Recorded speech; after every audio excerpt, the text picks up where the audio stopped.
We're on the road again, and this time we've landed in Boston, the birthplace of America. We dive into the history and visit some of the famed landmarks, stroll through vibrant neighborhoods and parks, and discover some delicious mouth-watering food and drink spots that you must try. Boston's truly got something for everyone, so join us as we find our cup of tea.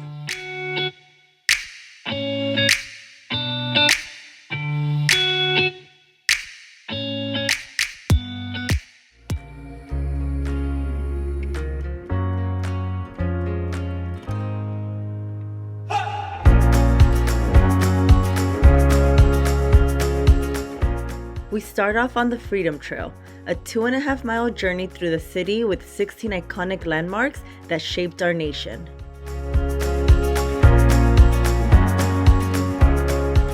We're right in front of the Paul Revere statue, which is one of the most popular spots on the Freedom Trail. You can also find the Paul Revere Mall Square area with a beautiful fountain and also the old church behind us.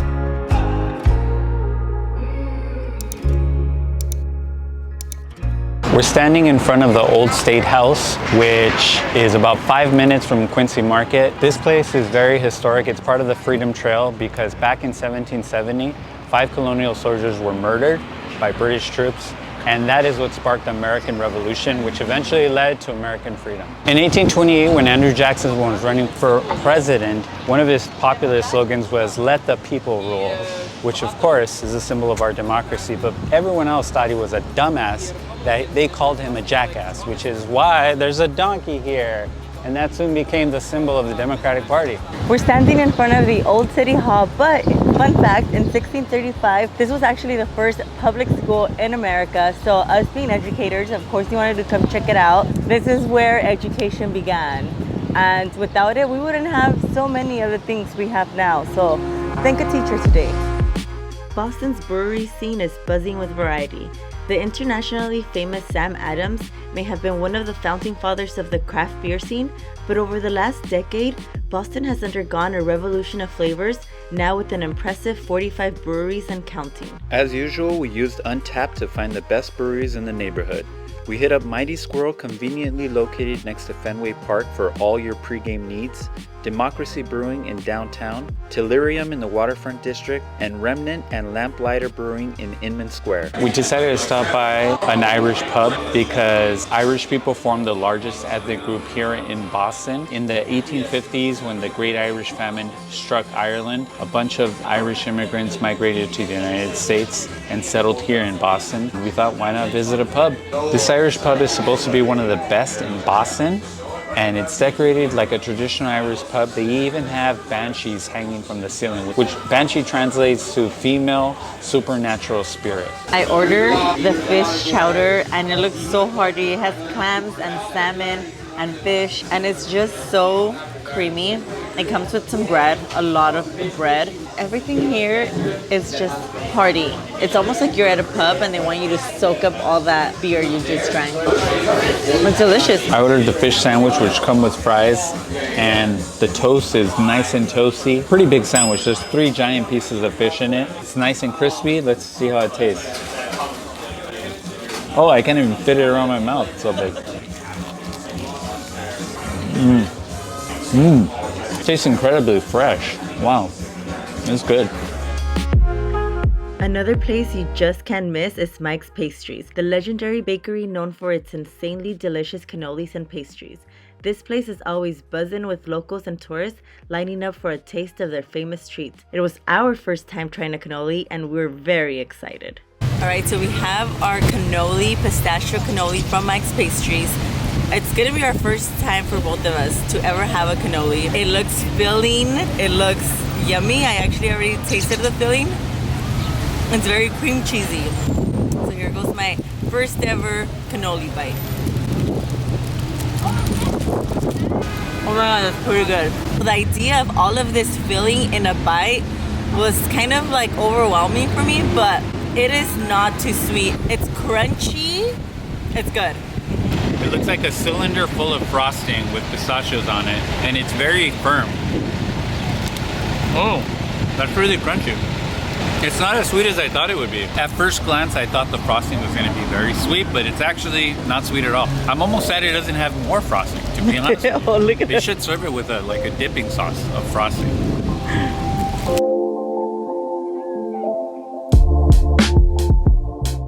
Another must-hit spot is a historic area around Quincy and Faneuil Hall. It's full of lively street performers, spots to shop, and packed with delicious food stalls that will give you a taste of traditional Bostonian eats.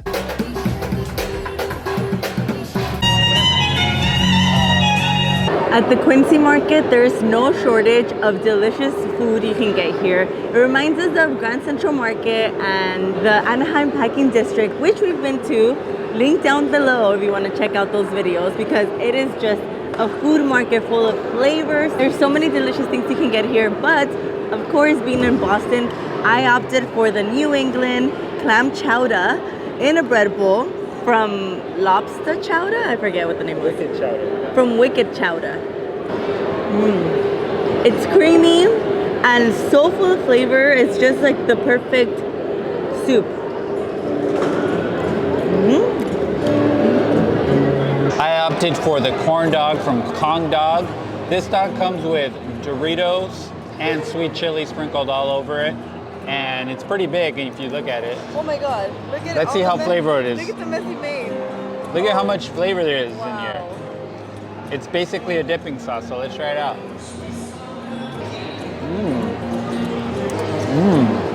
Wow, look at all that bread. It is 50% corn dog bread. And wow, that chili is sweet, but it's also spicy. And it goes really well with the Doritos. I got it because it was something unique, you know? And the pictures look really good. So I had to go with this. The Quincy Market here has been around since 1827, and it was built to accommodate all of the vendors from the flourishing city of Boston back in that day. So still around today, and they're still serving great food.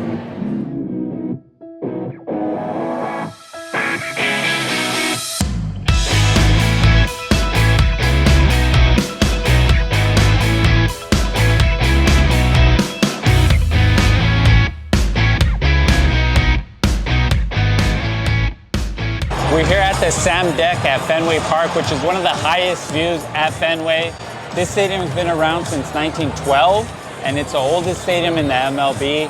Right behind me, you see the Green Monster, which is 37 feet high, which makes it very unlikely that someone's gonna hit a home run tonight on that side of the field, but we'll see.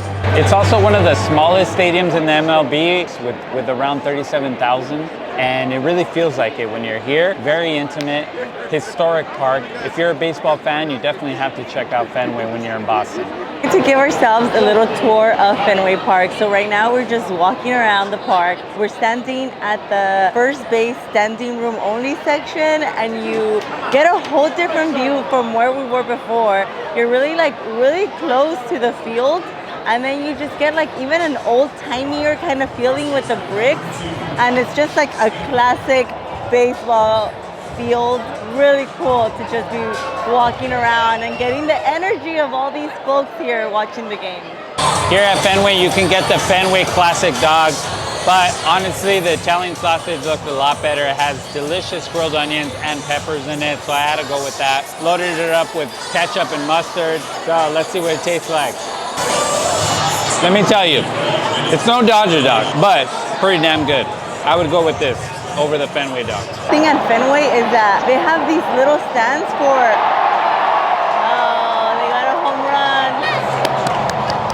So they have these little interactive stations, and right now I'm gonna wait to throw the ball and see how fast I can throw, which is not that fast, but we'll see.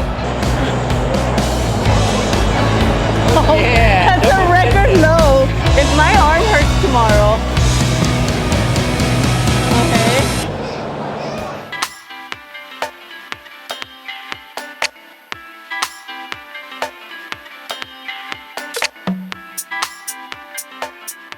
We're here at the Cheers Bar right outside of Boston Common. It was the inspiration for the historic show that ended in 1993.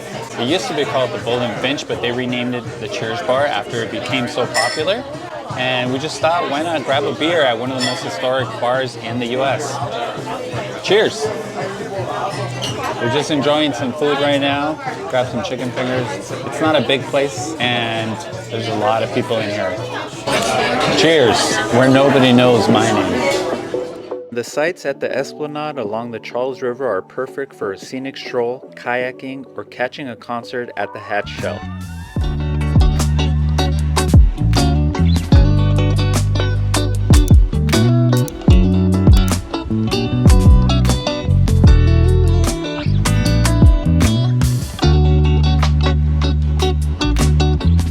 So right across Cheers, you have the Boston Public Garden. It is a Saturday once again, and everybody is out here enjoying the park, the greenery, the live music, and also the swan boats. If you want to come and ride the swan boats, somebody pedals for you, so you're not doing any of the work. It's about 10 to 15 minutes to take you around the pond, and it's, according to their website, $4.50 per person. We're just gonna walk around and then head over to Boston Common, which is just another larger park right across the street. One of the best things about Boston is the public parks. Boston Common, America's oldest public park, is a green oasis perfect for picnics, people watching, and taking a break from the city.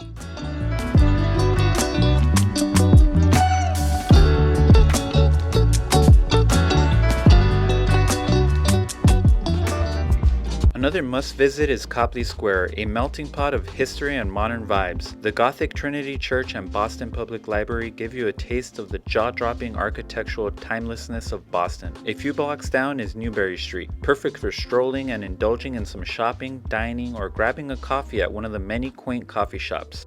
We decided to take a walk through Newbury Street. This place is lined with beautiful Victorian brownstone houses. There's all kinds of restaurants, cafes, and boutiques here. We're here on a Saturday, so the streets are bustling with energy, so many people here. But we're just looking for a quick little coffee break. So let's see if we find something on our walk. But you can't miss this district. It's so beautiful and so historic.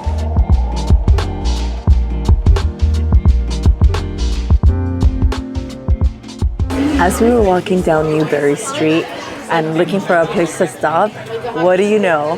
We stumbled across Central Perk. It's themed after Friends. And if you know me, you know I'm a huge Friends fan. So I thought it was super cool to stumble across this. I had no clue they had something like this here in Boston. And you walk in and there's little friend themed stuff. They have drinks named after famous phrases and this big neon sign here that says the one with. How you doing? You can visit Boston without taking a tour of the academic powerhouse, Harvard University. We started in Harvard Square, the lively epicenter of Cambridge.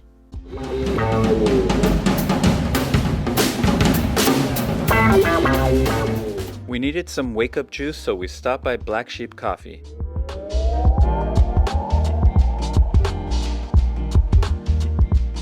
On the agenda today is a tour of Harvard and a tour of Cambridge. So before getting the day started, of course, we had to get some coffee. So we found Black Sheep Bagel Cafe to get some coffee. They have really your typical lattes, cappuccinos. This is a cafe con leche. It's pretty delicious. Really what they're known for here are their bagels. We actually have already had breakfast, so we didn't try them. And we very much regret it because everything on their menu and what people are eating look delicious. And to top it off, they make their bagels here, freshly made. So we really messed up not trying it. But if you've tried it, let us know in the comments down below what we missed out on. Cambridge is full of lively squares. Right now we're at Harvard Square, so we're just gonna check it out, stroll, do some window shopping, and see what other yummy treats we find here. Next, we hit up Pinocchio Pizza, a local legend known for its Sicilian cheesy goodness fueling those late night cramming sessions. One of the signature sounds here at Harvard are, of course, the bells, which ring out, I'm not sure when, but it feels like every time we're on campus, we hear them. It's Sunday here in Cambridge, and what that means is that on Memorial Drive every Sunday, they close it down to all the cars, and it's basically a free-for-all for any wheels you want. Bikes, skates, skateboards, and this Memorial Drive runs parallel to the beautiful Charles River, and it's really a nice place to just hang out and enjoy the views, or maybe get some cardio if that's what you're into. So we're at Harvard and we're gonna try and find a random student that goes here to give us a tour of Harvard. Excuse me, miss, are you a student here? I am! Would you mind giving us a tour? Of course! Oh my god, we found this beautiful young lady. She's gonna give us a tour of Harvard. Woo! Just kidding, this is our niece Julia, now a grad at Harvard. Julia Soledad Casas.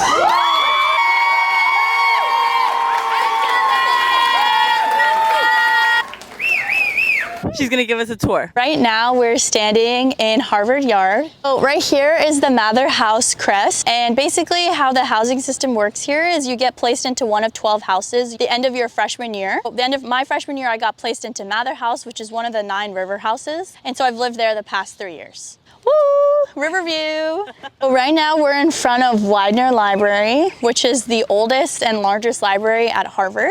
Traditionally, people think that if you rub John Harvard's foot, that it's supposed to bring you good luck in getting into Harvard. But truthfully, it's actually the spot where undergraduates participate in one of the 3 major traditions on campus, which is peeing on the statue. All the college students know never to touch it, never to get near it even, because it's really dirty. Ew. And so I personally have never touched it. I do not intend to, ever. So the 3 lies of the statue as well. Harvard College is supposed to be named after John Harvard, who many believe to be the founder, but he was actually just a major benefactor of the university. As you can see, there's a few banners and they have our school crest on it and also our school motto, which is Veritas, which means truth in Latin. This is Annenberg Hall and Sanders Theater. And then Sanders Theater is where they have all the biggest classes on campus. You just graduated Harvard. What are you gonna do next? I'm getting the hell out of here! Julie!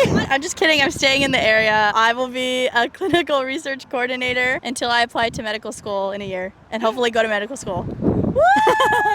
That's Julie Casas, class of 2024.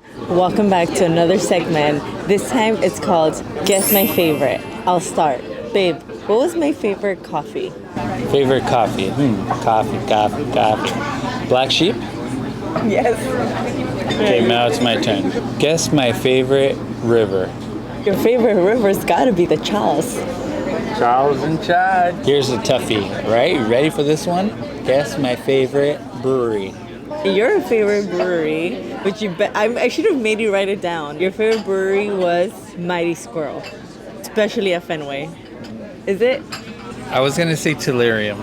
No, you were not. My favorite brewery, and it was very close, would have to be Trillium. Although I thought their beers were a little overrated on Untapped, they were still excellent, and probably the best beer we had was at Trillium, so you gotta go. It's in the waterfront area. If I had to recommend one thing for somebody to do if they're coming to Boston, what do you think I would recommend? Do not rub Harvard's shoe. It's full of pee. If I have to say one thing you'd recommend that people do, it would have to be Fenway, because we had such an awesome time there. Big ball guys. If you visit Fenway, you'll definitely knock out the park.